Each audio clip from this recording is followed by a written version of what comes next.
Item ಯಾವುದೇ ಇರಲಿ try ಮಾಡಿ ಆಚಿ ಚಿಕನ್ ಮಸಾಲಾ. ತುಮಕೂರು ಕಡೆಗೆ ಹೋಗೋಣ. ತುಮಕೂರಿನಲ್ಲೂ ಕೂಡ ವಂಚಕರ ಗ್ಯಾಂಗ್ ಆಕ್ಟಿವ್ ಆಗಿದೆ. ತುಮಕೂರಿನ ಬಿಜೆಪಿ ಟಿಕೆಟ್ ಆಕಾಂಕ್ಷಿ ಇಲ್ಲಿ ವೆಂಕಟರೆಡ್ಡಿ ಈತನೇ ಲೀಡರ್. ಅದಕ್ಕೆ ಹೇಳ್ತಾ ಇರೋದು, ಜನ ಯಾಕೆ ಮಾಡ್ತಾ ಇದ್ರು ಅಂದ್ರೆ ಇವ್ರಗಳ ಮುಖ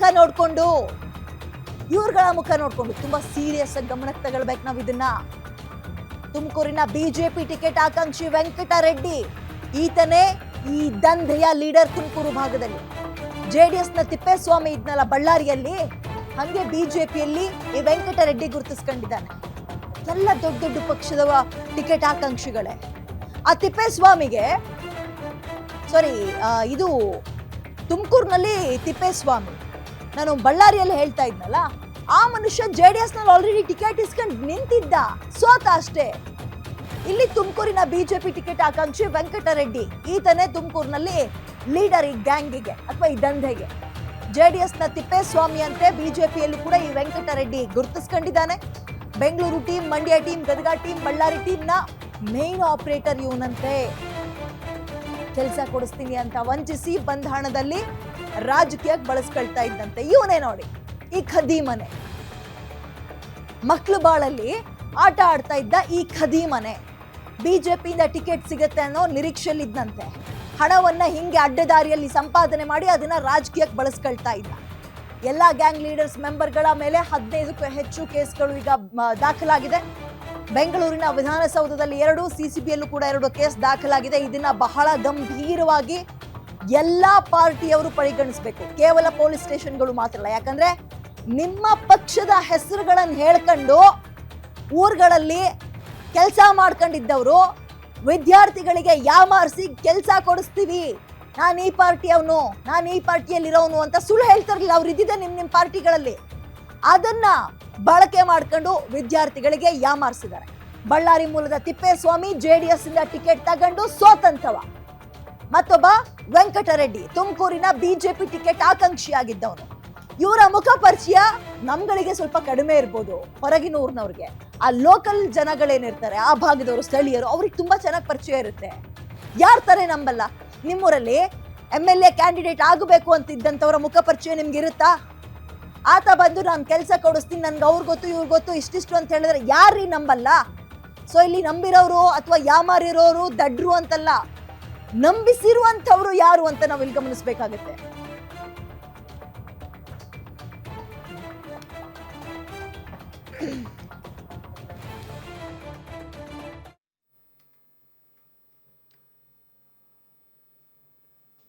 ಓಕೆ, ಇದ್ರ ಬಗ್ಗೆ ಮತ್ತಷ್ಟು ಮಾಹಿತಿ ಹಾಗೆ ಕಂಪ್ಲೀಟ್ ಡೀಟೇಲ್ಸ್ ನನ್ನ ಕಲೀಗ SK ಮಂಜುನಾಥ್ ನೀಡ್ತಾ ಹೋಗ್ತಾರೆ. ಮಂಜುನಾಥ್, ಯಾಮಾರ ಅವ್ರು ಇರೋ ತನಕ ಯಾಮಾರಿಸ್ತಾರೆ ಅಂತ ಸಾಮಾನ್ಯವಾಗಿ ಬಳಸ್ತೀವಲ್ಲ, ಆ ಪದವನ್ನ ಇಲ್ಲಿ ಹಾಕಕ್ಕಾಗಲ್ಲ. ಬಿಕಾಸ್ ನಂಬಿಸಿರುವಂತವ್ರು, ಮೋಸ ಮಾಡಿರುವಂತವ್ರೆಲ್ಲರೂ ಕೂಡ ದೊಡ್ಡ ದೊಡ್ಡ ಪಕ್ಷದಲ್ಲಿ ಗುರುತಿಸ್ಕೊಂಡಿರುವಂತವ್ರು. ಅಂತವ್ರು ನಾನು ನಿನ್ನ ಮಗನಿಗೆ ಅಥವಾ ಮಗಳಿಗೆ ಸರ್ಕಾರಿ ಕೆಲಸವನ್ನ ಕೊಡಿಸ್ತೀನಿ ಅಂದಾಗ ಎಂತವ್ರು ಕೂಡ ನಂಬ್ತಾರೆ. ಇದು ಬಹಳ ಗಂಭೀರವಾಗಿ ಪರಿಗಣಿಸಬೇಕಾಗಿರೋ ಇಶ್ಯೂ ಇದು ಮಂಜುನಾಥ್. ಖಂಡಿತ ವಿದ್ಯೆ, ಇಲ್ಲಿ ಸರ್ಕಾರಿ ಉದ್ಯೋಗ ಕೊಡಿಸುವ ನೆಪದಲ್ಲಿ ವಂಚನೆ ಸಂಬಂಧಪಟ್ಟಾಗೆ ನಿನ್ನೆಯಿಂದ ಗ್ಯಾರಂಟಿ ನ್ಯೂಸ್ ಒಂದು ರಣಬೇಟೆಯನ್ನು ಆಡ್ತಾ ಇರ್ತಕ್ಕಂಥ ಅದರ ಮುಂದುವರೆದ ಭಾಗವಾಗಿ ಇವತ್ತು ಏನು ಎಲ್ಲ ಮಾಹಿತಿ ಸಿಕ್ತು ಅದರಲ್ಲಿ ಕಲೆ ಹಾಕಿದಾಗ ಇಬ್ಬರು, ಒಬ್ಬ JDS ಪಕ್ಷದಿಂದ ಚುನಾವಣೆ ಸ್ಪರ್ಧಿಸಿ ಸೋಲನ್ನು ಅನುಭವಿಸಿದಂಥ ಅಭ್ಯರ್ಥಿ ಆಗಿರ್ತಕ್ಕಂಥವರು ತಿಪ್ಪೇಸ್ವಾಮಿ ಅಂತ, ಮತ್ತೊಬ್ಬರು ವೆಂಕಟರೆಡ್ಡಿ. ಇವರು ತುಮಕೂರು ಕ್ಷೇತ್ರದಿಂದ ಮುಂಬರುವ ಎಲೆಕ್ಷನ್ನಲ್ಲಿ ಒಂದು BJPಯ ಟಿಕೆಟ್ ಆಕಾಂಕ್ಷಿಯಾಗಿದ್ದಾರೆ. ಇವರ ಕೆಲಸ ಜನಸೇವೆ ಮಾಡ್ತಕ್ಕಂಥ ಕೆಲಸ, ಯಾರಿಗೆ ಉದ್ಯೋಗ ಅವಕಾಶವನ್ನು ಕೊಡಿಸ್ಬೋದು ಅಥವಾ ಅವರ ವಿದ್ಯಾಭ್ಯಾಸಕ್ಕೆ ತಕ್ಕಂತೆ ಸರ್ಕಾರದಲ್ಲಿ ಖಾಲಿರ್ತಕ್ಕಂಥ ಹುದ್ದೆಗಳನ್ನು ಕೊಡಿಸೋದು ಇವರ ಜವಾಬ್ದಾರಿ. ಅವರ ಬಳಿ ಹೋಗ್ತಕ್ಕಂಥ ಮನವಿ ಸಲ್ಲಿಸ್ತಕ್ಕಂಥ ಏನು ಉದ್ಯೋಗಾಕಾಂಕ್ಷಿಗಳಿಗೆ ಕೆಲಸ ಕೊಡ್ತಕ್ಕಂಥದ್ದು ಇವರು ಶಿಫಾರಸು ಮಾಡ್ತಕ್ಕಂಥದ್ದು ಮಾಡ್ಬೋದು. ಆದರೆ ಅಂತಹ ಕೆಲಸವನ್ನು ಇವರು ಮಾಡದೆ ತಮ್ಮ ರಾಜಕೀಯ ಪ್ರಭಾವವನ್ನು ಬಳಸ್ಕೊಂಡು ಉದ್ಯೋಗಾಕಾಂಕ್ಷಿಗಳಿಗೆ ಕೆಲಸ ಕೊಡ್ತೇವೆ, ಯಾವ ಯಾವ ಇಲಾಖೆಯಲ್ಲಿ ಖಾಲಿ ಇದೆ ಅನ್ನೋದ್ರ ಬಗ್ಗೆ ನಮಗೆ ಸಂಪೂರ್ಣ ಮಾಹಿತಿ ಇದೆ, ನಮಗಿರ್ತಕ್ಕಂಥ ರಾಜಕೀಯ ಪ್ರಭಾವವನ್ನು ಬಳಸ್ಕೊಂಡು ನಿಮಗೆ ಕೆಲಸ ಕೊಡ್ತೀವಿ ಅಂತ ಇವರು ನಂಬಿಸಿ ನೂರಾರು ಜನಕ್ಕೆ ಇವರು ವಂಚನೆ ಮಾಡಿರ್ತಕ್ಕಂಥ ಪ್ರಕರಣ ಈಗ ಬೆಳಕಿಗೆ ಬರ್ತಾ ಇದ್ದಾವೆ. ಇಲ್ಲಿ ತಿಪ್ಪೇಸ್ವಾಮಿ ಜೊತೆಗೆ ವೆಂಕಟರೆಡ್ಡಿ ಇವರು ಇಬ್ಬರೂ ಸಹ ಈ ವಂಚನೆ ಪ್ರಕರಣದ ಕಿಂಗ್ ಪಿನ್ಗಳಾಗಿ ದಾಖಲಾಗಿದ್ದಾರೆ. ಇವರ ಕೈ ಕೆಳಗಡೆ ಸುದರ್ಶನ್ ಅಂತಕ್ಕಂಥದ್ದು ಒಂದು ಬೆಂಗಳೂರಿನಲ್ಲಿ ಒಂದು ಟೀಮನ್ನು ಕಟ್ಕೊಂಡಿದ್ದಾನೆ. ಆ ಟೀಮ್ನಲ್ಲಿ ಅವರ ಪುತ್ರ ಜೊತೆಗೆ ಅವರ ಪುತ್ರಿ ಇಬ್ಬರೂ ಸಹ ಸದಸ್ಯರು. ಅವರು ಯಾರು ಉದ್ಯೋಗಗಳನ್ನು ಹುಡುಕ್ತಾ ಇದ್ದಾರೆ, ಗೌರ್ಮೆಂಟ್ ಕೆಲಸಗಳಿಗೆ ಅಪ್ಲಿಕೇಶನ್ ಅನ್ನು ಹಾಕೋದಿರ್ಬೋದು ಅಥವಾ ಕೆಲವೊಂದು ಎಕ್ಸಾಮ್ಗಳಿಗೆ ಪ್ರಿಪೇರ್ ಆಗ್ತಕ್ಕಂಥ ವಿದ್ಯಾರ್ಥಿಗಳಿರ್ತಾರೆ, ಅಂಥವರನ್ನು ಕಾಂಟ್ಯಾಕ್ಟ್ ಮಾಡಿ ನಮಗೆ ಕೆಲಸ ಕೊಡಿಸೋದಕ್ಕೆ ಅಧಿಕಾರಿಗಳು, ಸಚಿವರು ಎಲ್ಲರೂ ಸಹ ಸಂಪರ್ಕದಲ್ಲಿದ್ದಾರೆ.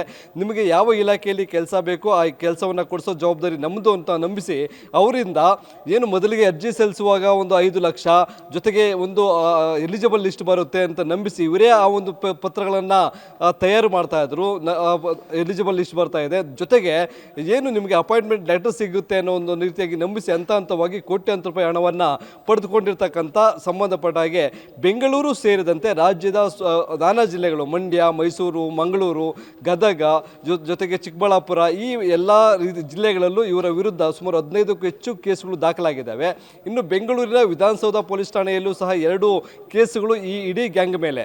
ಯಾರು ಒಂದು ಗ್ಯಾಂಗು ಗದಗದಲ್ಲಿ ಆಪರೇಟ್ ಮಾಡುತ್ತೆ, ಮತ್ತೊಂದು ಗ್ಯಾಂಗು ಬಳ್ಳಾರಿಯಲ್ಲಿ ಆಪರೇಟ್ ಮಾಡುತ್ತೆ, ಮತ್ತೊಂದು ಗ್ಯಾಂಗು ತುಮಕೂರು, ಈ ರೀತಿಯಾಗಿ ಆಪರೇಟ್ ಮಾಡಿ, ಯಾಕೆಂದರೆ ನಾರ್ತ್ ಕರ್ನಾಟಕದಲ್ಲಿರ್ತಕ್ಕಂಥ ಹುಡುಗರು ಮತ್ತು ಯುವತಿಯರು ಸರ್ಕಾರಿ ಕೆಲಸವನ್ನೇ ಗಿಟ್ಟಿಸ್ಕೊಳ್ಬೇಕು ಅನ್ನೋ ನಿಟ್ಟಿನಲ್ಲಿ ತುಂಬ ಶ್ರಮವನ್ನು ಪಟ್ಟು ಓದ್ತಾ ಇರ್ತಾರೆ. ಅಂಥವರನ್ನು ಇವರು ಹೆಚ್ಚಾಗಿ ಟಾರ್ಗೆಟನ್ನು ಮಾಡಿ ಈ ಒಂದು ವಂಚನೆ ಮಾಡಿರೋದು ಬೆಳಕಿಗೆ ಬಂದಿದೆ. ನಾವು ಪ್ರತಿಯೊಂದು FIR ಅನ್ನು ತೆಗೆದು ನೋಡಿದಾಗ ವಿದ್ಯಾ, ಅದರಲ್ಲಿ ಯಾರೆಲ್ಲ ವಂಚನೆಗೆ ಒಳಗಾಗಿದ್ದಾರೆ ಅನ್ನೋದಾದರೆ ಅದರಲ್ಲಿ ಸಂಖ್ಯೆ ಒಬ್ಬರು ಇಬ್ಬರು ಇಲ್ಲ, ಲಿಸ್ಟ್ ಸಹಿತ ಒಂದು 30 ಜನ 40 ಜನ ಆಗಿ ಒಂದು FIRನಲ್ಲಿ ನಾವೆಲ್ಲ ಮೋಸ ಆಗಿದ್ದೀವಿ ಅನ್ನೋ ನಿಟ್ಟಿನಲ್ಲಿ ಈ ಆರೋಪಿಗಳ ವಿರುದ್ಧ ತಮ್ಮ ಆರೋಪಗಳನ್ನು ಮಾಡಿ ದೂರುಗಳನ್ನು ದಾಖಲು ಮಾಡಿದ್ದಾರೆ.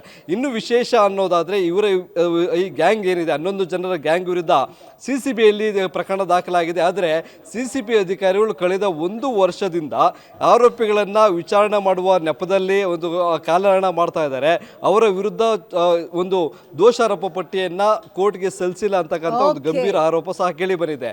4 ಜನರ ವಿರುದ್ಧ ದೂರು ದಾಖಲಾದ ಅದರಲ್ಲಿ 2ರನ್ನ ಅರೆಸ್ಟ್ ಮಾಡ್ತಾರೆ, ಇನ್ನು 2ರಿಗೆ ಜಾಮೀನು ತೆಗೆದುಕೊಳ್ಳೋದಕ್ಕೆ ಅವಕಾಶವನ್ನು ಇವರೇ ಪೊಲೀಸರು ಮಾಡಿಕೊಡ್ತಾರೆ ಅಂತಕ್ಕಂಥ ಗಂಭೀರ ಆರೋಪ ಈ ಪ್ರಕರಣಗಳಲ್ಲಿ ಕೇಳಿ ಬರ್ತಾ ಇದೆ ವಿದ್ಯಾ. ನಿಮ್ಮೂರಿನಿಂದ ವಿಶ್ವ ಮಟ್ಟದವರೆಗೆ ರಾಜಕೀಯ, ಸಿನಿಮಾ, ಸ್ಪೋರ್ಟ್ಸ್ ಯಾವ ಸುದ್ದಿಯೂ ಮಿಸ್ ಆಗಲ್ಲ. ಬರೀ ಸುದ್ದಿಯಷ್ಟೇ ಅಲ್ಲ, ಜೊತೆಯಲ್ಲೇ ಇರುತ್ತೆ ವಿಶ್ಲೇಷಣೆ. ಗ್ಯಾರಂಟಿ ನ್ಯೂಸ್ನ ಸಬ್ಸ್ಕ್ರೈಬ್ ಮಾಡಿ, ಫಾಲೋ ಮಾಡಿ, ಕ್ಷಣ ಕ್ಷಣದ ಅಪ್ಡೇಟ್ಸ್ ಪಡೆಯಿರಿ.